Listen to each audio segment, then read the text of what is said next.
Assalamualaikum warahmatullahi wabarakatuh. Perkenalkan, nama saya Firnanda Setiawan dengan NIM 250601010. Di sini saya akan menjelaskan tentang bagaimana sih etika penggunaan artificial intelligence atau biasa yang disingkat itu AI dalam dunia pendidikan yang utama bagi mahasiswa. Berikut penjelasannya.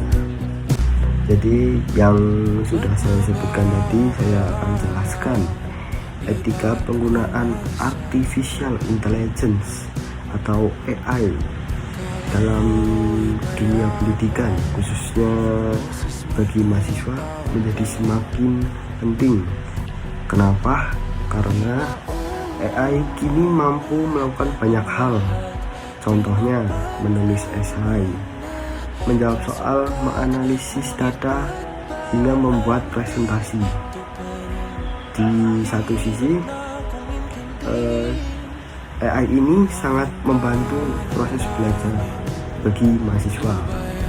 Namun di sisi lain, tanpa etika yang jelas, penggunaan AI bisa merusak tujuan utama pendidikan itu sendiri, yaitu mengembangkan kemampuan berpikir, kejujuran, dan kemandirian. Nah, kenapa sih itu bisa menjadi dua hal yang baik dan juga yang buruk? Nah, ini saya akan menjelaskan dengan lengkap dan insya Allah rinci.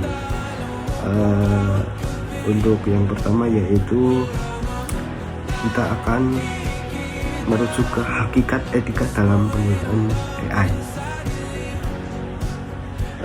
Etika pada dasarnya adalah pedoman tentang apa yang benar dan salah.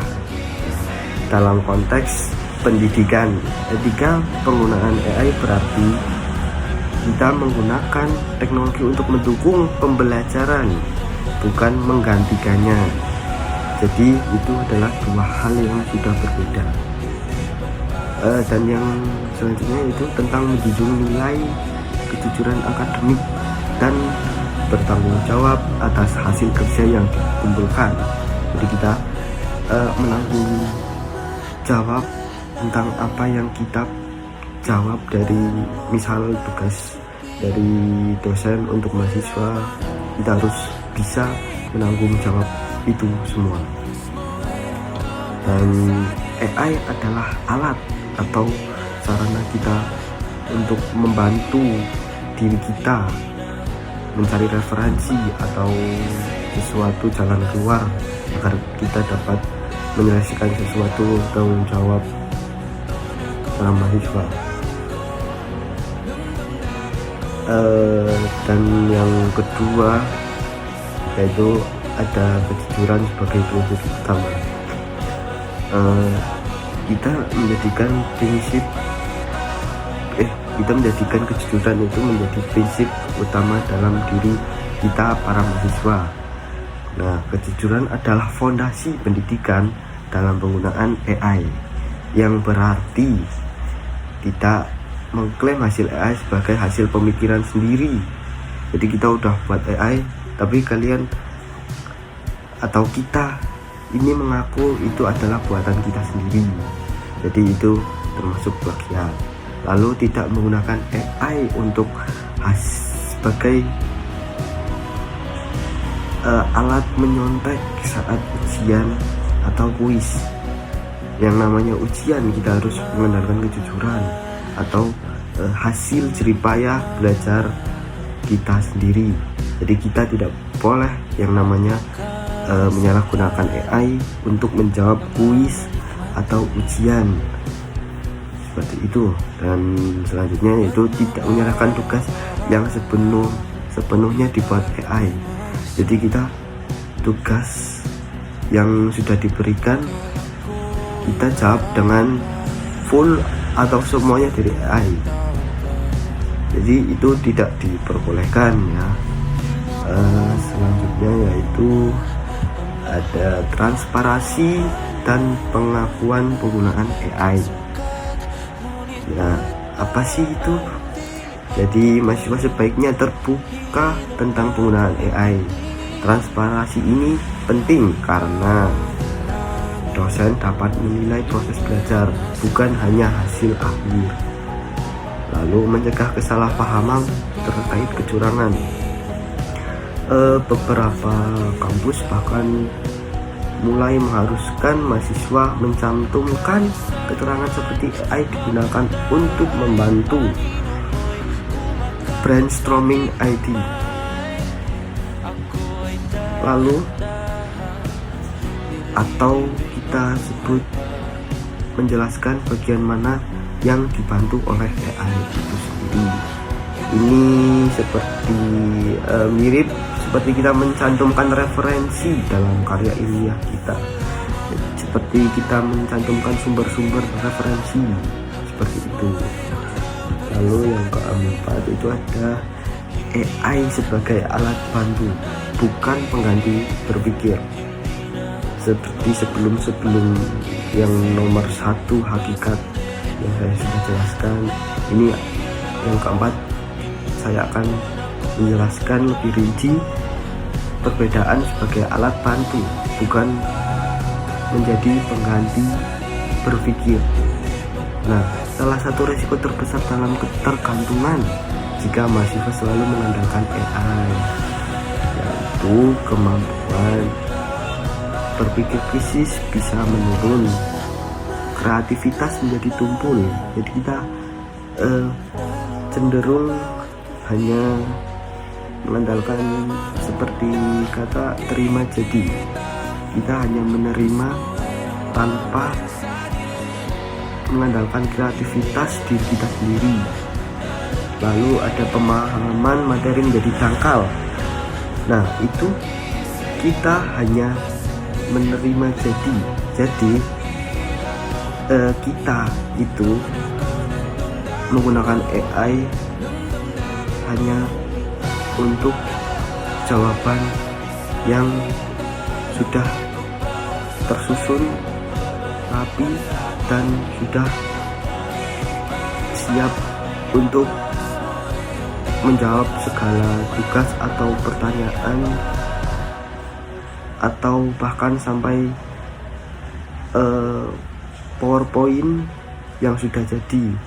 Tapi dari hasil tersebut kita ini tidak mengerti apa-apa isinya itu, karena kita hanya mengandalkan AI semata. Lalu gimana sih penggunaan yang tepat agar kita tidak ketergantungan dengan AI itu sendiri? Yaitu dengan membantu menjelaskan konsep yang sulit. Nah, dengan kita meminta bantuan AI dengan konsep yang sulit, itu membuat kita jadi berpikir lagi untuk memahami jawaban atau hasil kerja kita, yang membuat para mahasiswa atau kita semua menjadi lebih memahami karya kita sendiri, lalu memberi contoh atau ilustrasi. Jadi kita bisa memberikan contoh dan ilustrasi agar bisa dapat dipahami. Lalu seperti kita membantu menyusun kerangka tulisan dengan AI. Jadi AI itu hanya membantu kita dalam menyusun kerangka penulisan dari karya kita sendiri, seperti itu. Dan yang kelima selanjutnya itu validasi dan literasi informasi.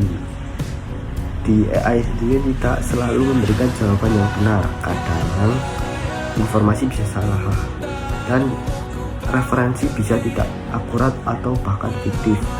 Oleh karena itu, mahasiswa diharapkan atau harus memeriksa kembali informasi dari buku atau jurnal ilmiah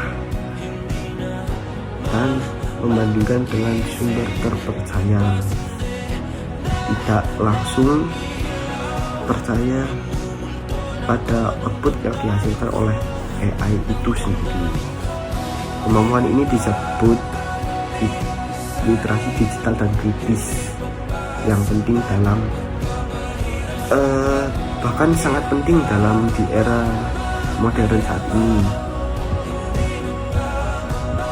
Nah, yang selanjutnya, yang keenam itu ada hak cipta dan plagiarisme. Meskipun AI ini menghasilkan teks baru, tetap ada resiko.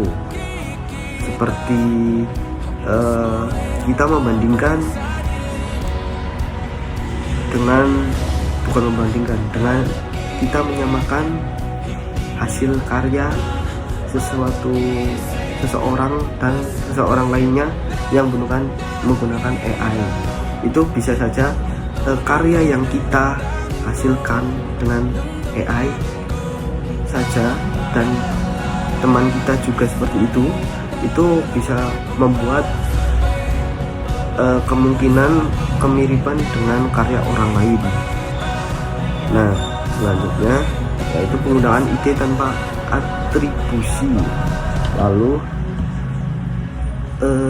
gimana sih mahasiswa seharusnya itu? Nah, mahasiswa tetap melakukan sitasi jika menggunakan ide tertentu dan menghindari menyalin mentah-mentah hasil AI. Itu kita dibantu oleh AI, tapi kita harus menghindari menyalin mentah-mentah dengan cara kita memodifikasi jawaban atau informasi dari AI agar tidak mendapatkan plagiarisme. Dan selanjutnya itu memahami bahwa plagiarisme itu tidak hanya dari manusia, tetapi juga bisa melalui AI. Jadi banyak yang berpikir kalau AI itu tidak mungkin plagiat. Jadi orang-orang itu berpikir hanya AI ini cuma bisa diparafrase atau yang disebut kita mendeteksi ini jawaban dari AI atau bukan. Nah, orang-orang hanya berpikir seperti itu, padahal kita itu harus tahu kalau AI juga memiliki yang namanya plagiarisme. Yang selanjutnya yaitu ada privasi dan keamanan data. Saat menggunakan AI, mahasiswa sering memasukkan seperti data tugas, informasi penelitian, dan bahkan data pribadi sekalipun dimasukkan dalam AI tersebut. Itu dapat menyebabkan resiko yang terjadi seperti data tersebut rahasia. Platform AI menyimpan atau menggunakan data tersebut. Karena itu kita harus menghindari memasukkan data sensitif dan lebih bijak lagi dan memahami kebijakan privasi platform AI yang kita gunakan tersebut. Yang selanjutnya adalah keadilan dan kesejahteraan. Tidak semua mahasiswa memiliki akses yang sama terhadap teknologi AI. Ini bisa menimbulkan sesuatu kesenjangan dalam kualitas tugas dan ketidakadilan dalam penilaian. Selain itu, AI juga bisa mengandung bias. Misalnya, sebelumnya mohon maaf ada kendala memori pada HP saya. Jadi kita lanjutkan dari mengandung bias, yaitu bias budaya, bias bahasa, dan bias gender. Mahasiswa perlu sadar bahwa AI tidak sepenuhnya netral. Jadi kita harus krisis dalam hal tersebut. Selanjutnya ada tanggung jawab atas hasil akhir. Meskipun menggunakan AI, mahasiswa tetap bertanggung jawab penuh atas isi tugas mereka, kesalahan informasi dalam karya mereka, dan kualitas argumen yang mereka berikan tentang hasil karya atau tugas mereka sendiri. Artinya, tidak bisa menyalahkan AI jika hasilnya tersebut salah atau bisa jadi ngawur dan tidak paham tentang tugas dan karya mereka sendiri. Selanjutnya ada dampak jangka panjang terhadap pembelajaran. Jika digunakan dengan benar, AI dapat mempercepat pemahaman, meningkatkan produktivitas, dan membantu eksplorasi ide. Namun, andai kata AI kita jika disalahgunakan dapat bertambah, mahasiswa menjadi pasif, terima jadi apa yang kita kerjakan, dan kemampuan dasar seperti menulis dan berpikir krisis pada diri kita itu menjadi menurun.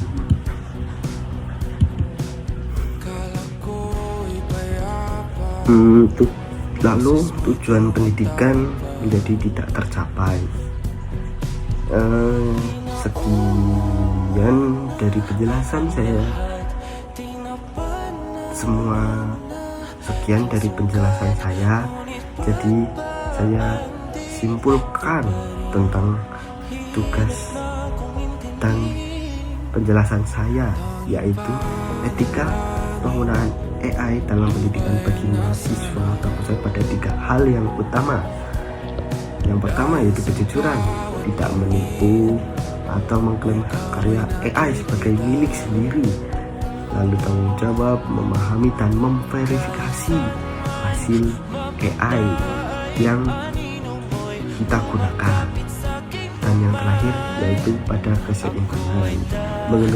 Kita harus menggunakan AI sebagai hanya alat bantu kita dalam proses belajar menjadi mahasiswa, bukan mengganti. Dengan kata lain, AI seharusnya menjadi alat untuk belajar lebih baik, bukan jalan pintas untuk kita menghindari belajar. Sekian dari saya. Mohon maaf jika ada salah kata dan penjelasan yang kurang jelas dari saya. Sekian, terima kasih. Wassalamualaikum warahmatullahi wabarakatuh.